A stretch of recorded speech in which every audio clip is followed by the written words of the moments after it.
Hey guys, today I'll be talking about the torso murders that happened in Cleveland, Ohio from 1934 to 1938. This case is usually confused with the torso killings that happened in New York City from 1967 to 1978. But the major difference between the two is that the torso killings that happened in Cleveland, Ohio is a cold case and has never been solved, while the torso killings in New York City have been solved and the murderer's name was Richard Cottingham.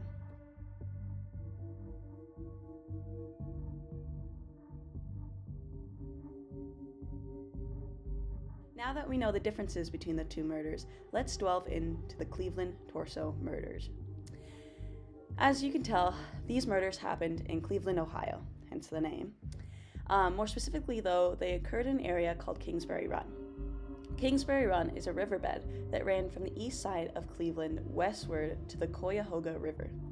This place was known to be a very dangerous place, since it was mainly populated by the homeless, had a lot of brothels, had a lot of organized crime, and had a lot of gambling dens. The reason why this area was so heavily populated by the homeless was because of the time period. These murders happened in the 1930s, which is right about when people were being really hit by the Great Depression due to the stock market crash in the 1920s. So a lot of people had lost their homes and they needed a place to live. This was the best place for people to go at the time because it did have flowing water, which meant they did get water and they could use it to clean their clothes, but again, it was not the best living situation. Today, Kingsbury Run is an abandoned place that is only used for its sewer systems that run underneath it.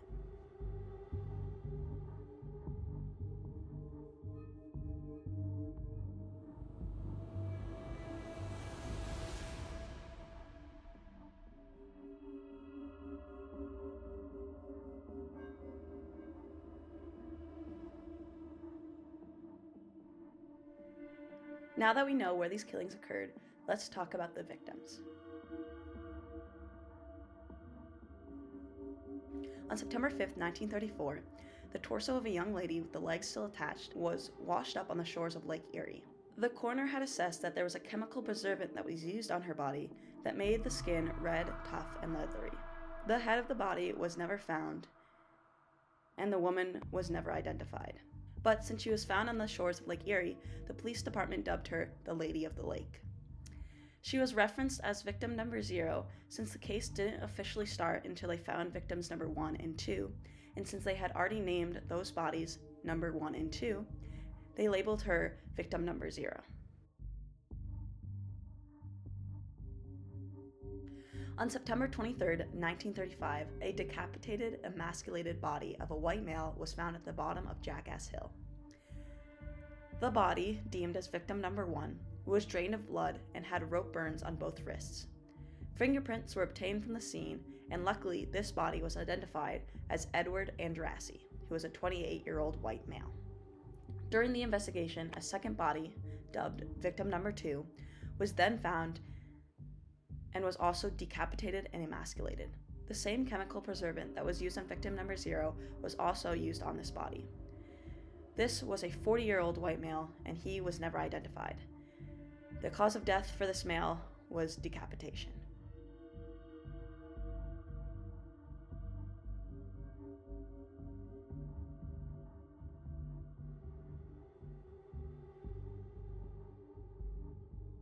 On January 26, 1936, a dismembered woman's body, neatly wrapped in newspaper, placed in wooden baskets, was found near the Hart Manufacturing Building on Central Avenue. Most of the remains of this body was found except for the head. The cause of death, again, was decapitation, but it looked as though the killer had waited for rigor mortis to set in this time before disarticulating the body. Fingerprints were obtained on scene. The fingerprints identified the body as Florence Polillo, who was a waitress and a barmaid who at the time of death resided at East 32nd Street in Carnegie.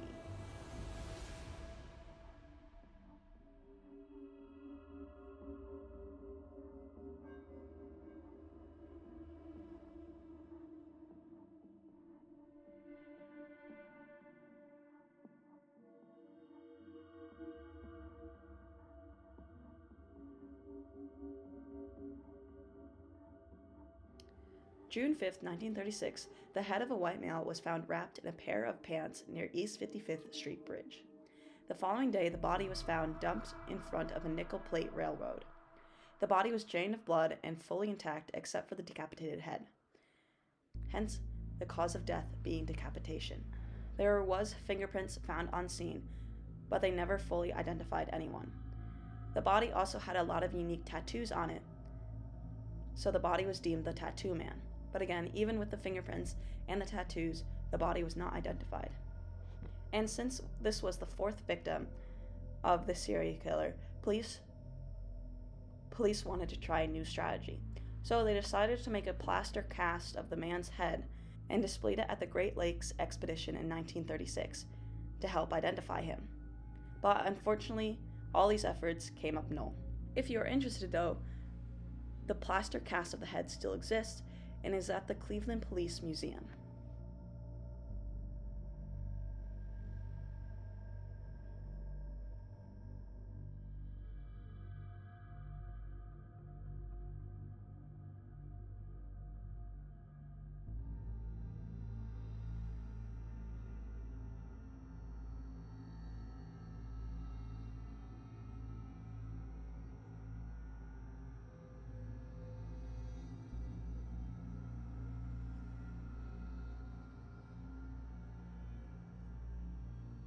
On July 22, 1936, the decapitated body of a 40-year-old white male was found near Clinton Road and Big Creek. It was estimated that the body had been dead for about 2 months when it was discovered. His head and bloody clothes were found nearby. Unfortunately, he was never identified.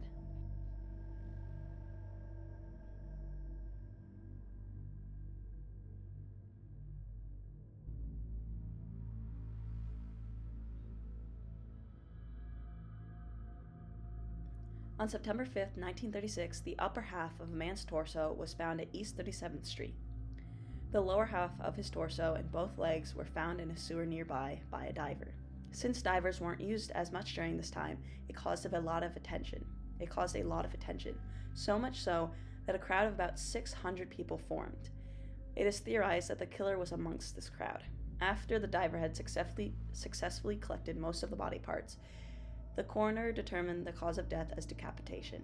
The coroner had also noted that the way the body was disarticulated showed that the killer had to have medical knowledge and did not hesitate when disarticulating. Unfortunately, the body was never identified.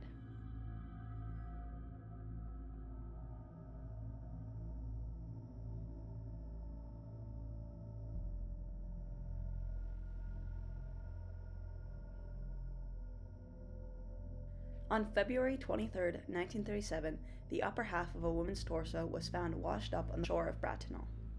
The interesting part about this victim was that the cause of death was not decapitation. Instead, she was decapitated after death. About 3 months later, the lower half of her torso washed up at East 30th Street. Unfortunately, she was never identified.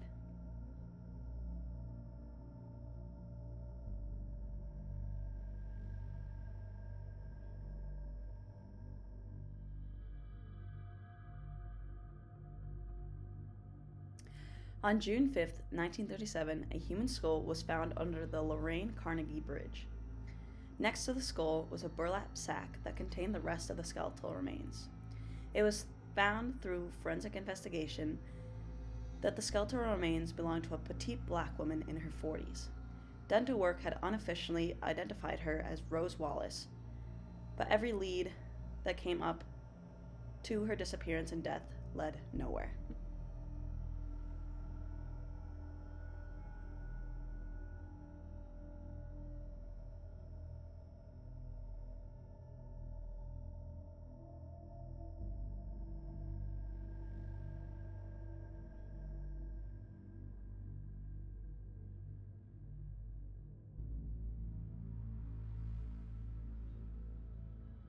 On July 6, 1937, a piece of a body was found in the Cuyahoga River.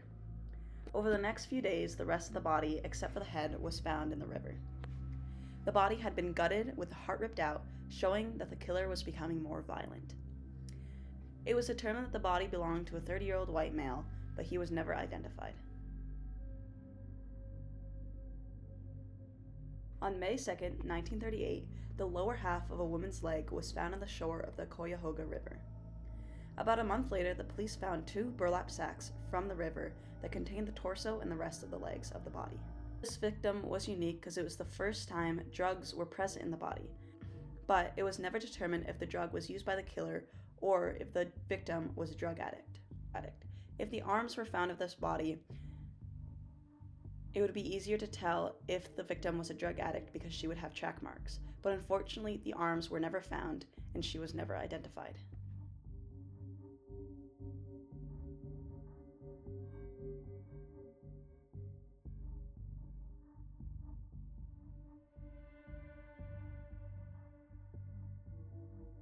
Finally, on August 16th, 1938, a woman's torso wrapped in a men's blue blazer and a quilt was found in a dump site at East 9th.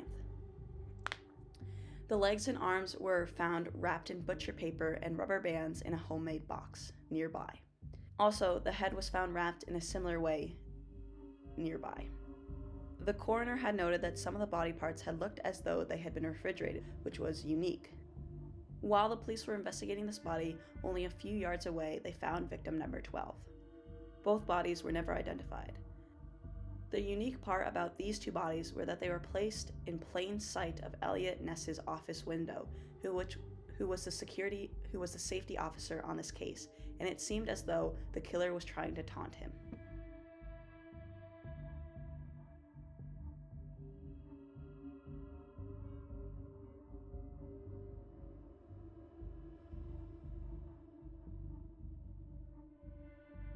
Now that all the victims have been discussed, let's talk about the investigation. In the fall of 1936, at this point, 6 murders had happened in Kingsbury Run, and there was no clues or suspect, causing the public to become worried. As more and more newspapers started coming out, labeling the killer as the Butcher of Kingsbury Run and causing more and more panic in the public, the police finally gave in to the pressure and created a task force with Safety Director Eliot Ness. The 2 detectives that were put on this case were Peter Merylo and Martin Zaleweski. They were the best detectives of the time, and they would even go undercover in Kingsbury Run to find evidence and clues. Over the course of the investigation, the police had interviewed more than 5,000 people, dubbing this the biggest police investigation in Cleveland history. But even with the detectives going undercover in all these interviews, nothing was really coming up in terms of a suspect or evidence. After investigating for about 2 years and being frustrated without finding anyone, on August 18, 1938, Eliot Ness and 35 police officers raided the homeless encampments of Kingsbury Run. As they raided these encampments, they gathered up 63 men who they thought fit the profile for the killer. After the raid was done and these men were collected, by direct orders of Eliot Ness, the encampment was set on fire. This caused major backlash in the public, since not only were these homeless people who didn't do anything, but burning down the encampments could have destroyed a lot of evidence that they didn't find yet.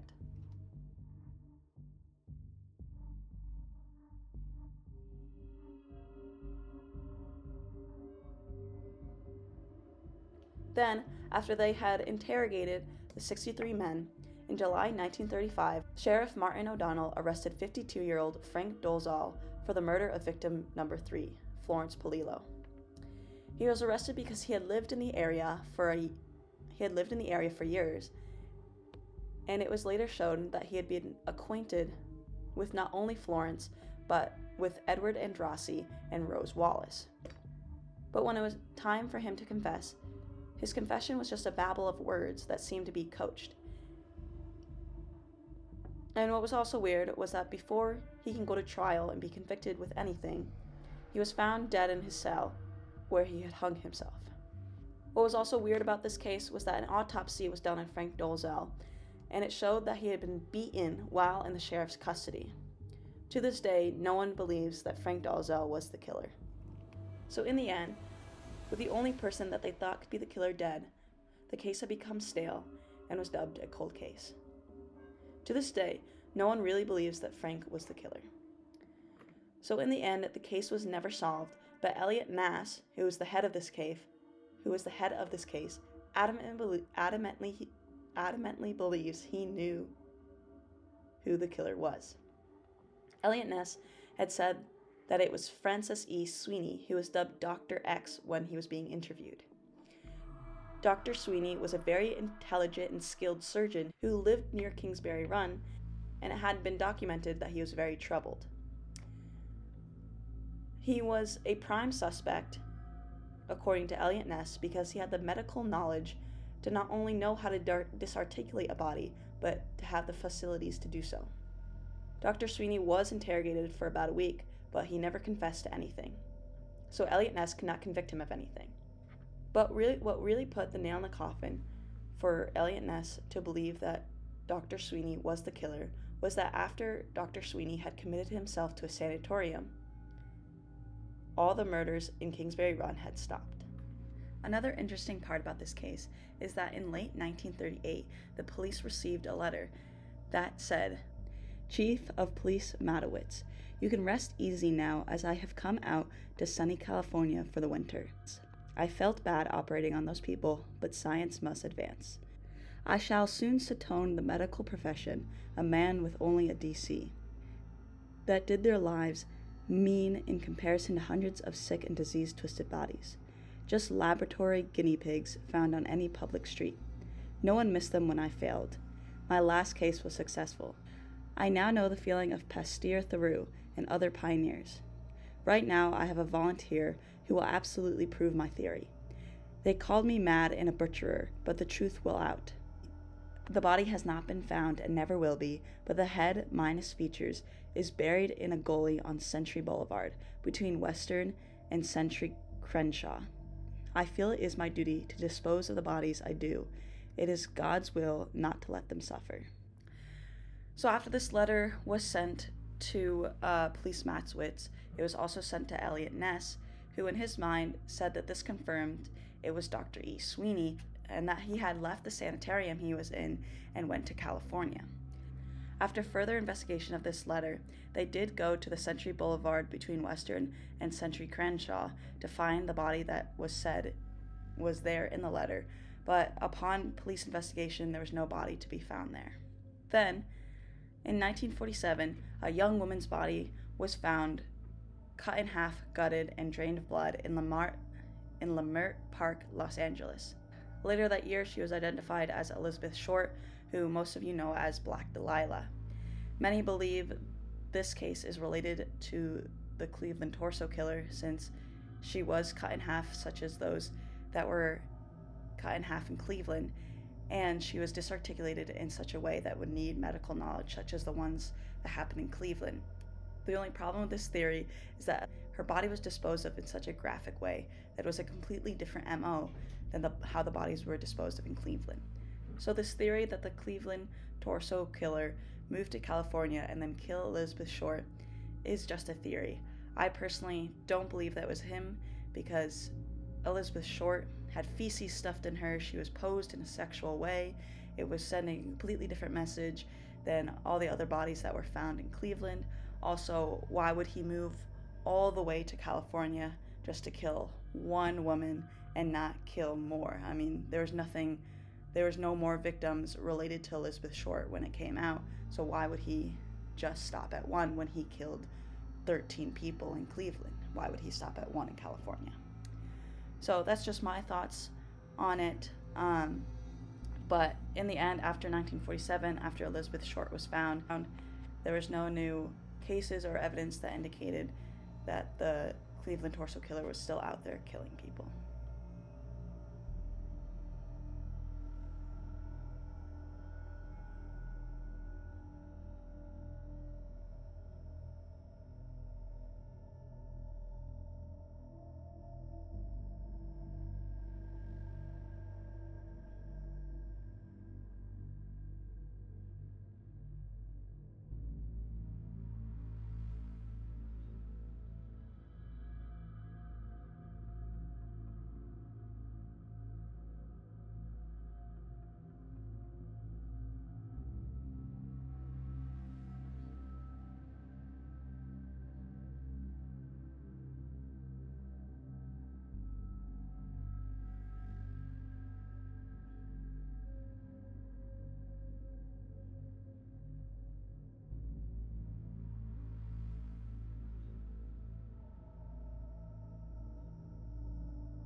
What was interesting about this case was that there was actually a lot of forensics done for it, especially for this time, the 1930s. Not only were the scenes properly photographed and evidence properly collected, but fingerprints were actually analyzed. They were meticulously put into databases and even sent to the FBI to try to get these victims identified. And it did work for two of the victims, Florence Polillo and Edward Andrassy. But unfortunately, most of these victims were not criminals, so their fingerprints weren't in any kind of database. What was also interesting was that they had used dental records to identify Rose Wallace, which was really big for this time because that is an element of forensic anthropology, which wasn't really a field, it was really a thought at this time. Forensic anthropology has come a long way since then, so it was interesting to see that they had some aspect of forensic anthropology even if they didn't call it that at that time. If the case was to be reopened and re-looked at today, I think today's forensic anthropology could really help it, especially since the victims were all disarticulated or decapitated in some way. The bones can go through some sort of trauma analysis to see if a certain weapon could be identified, or if it is true that the way the bodies were disarticulated indicates that the killer had to have some kind of medical knowledge. I always think that reopening any case is beneficial, since we are always advancing in science. A new set of eyes can find the thing that can help identify these victims.